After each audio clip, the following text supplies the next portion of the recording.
Blasphémer, c'est mal parler de quelqu'un. C'est l'injurier, lui faire offense. Au départ, ce n'est rien de plus. Comme disent les gamines dans la cour de récréation, elle m'a traité. Traité tout court. Traité de quoi? De tout. D'idiote, de mocheté, peu importe. Traité. Cette inflation exponentielle des cours de récréation a dérivé aujourd'hui vers l'injure aux religions. Nous sommes dedans jusqu'aux os, jusqu'à la moelle de l'intelligence.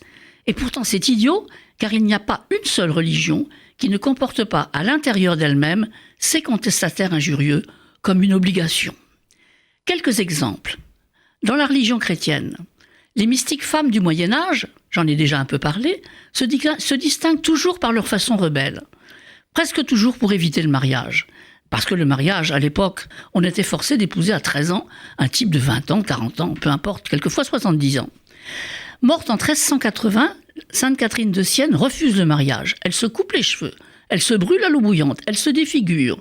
Elle refuse de soigner sa variole pour ne pas trouver de prétendant. C'est un blasphème pour sa mère.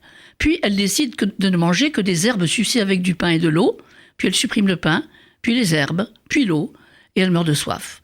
Ça aussi, c'est blasphématoire envers Dieu. C'est une emmerderesse qui intervient à tort et à travers dans la politique. Résultat, elle a été proclamée docteur de l'Église en 1970. Voyons dans l'islam, c'est encore mieux. Il existe dans l'islam une catégorie très précise de croyants qui s'efforcent avec succès de se faire passer pour des débauchés, des mécréants, des infidèles, alors que c'est un masque. Ils boivent du vin en public pour blasphémer, ils se cachent pour prier. Ce sont des mystiques qu'on appelle les malamatis. Les malamatis sont très méconnus et on a grand tort parce que ce sont les blasphémateurs professionnels de l'islam.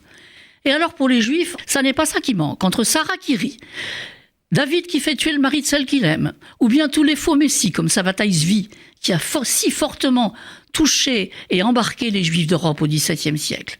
Et parmi tous les malamatis juifs, les désobéissants, celui que je préfère, c'est Moïse. Il est privé d'entrer en terre promise. Et pourquoi? Parce que son peuple mourant de soif, il a demandé de l'eau au Seigneur.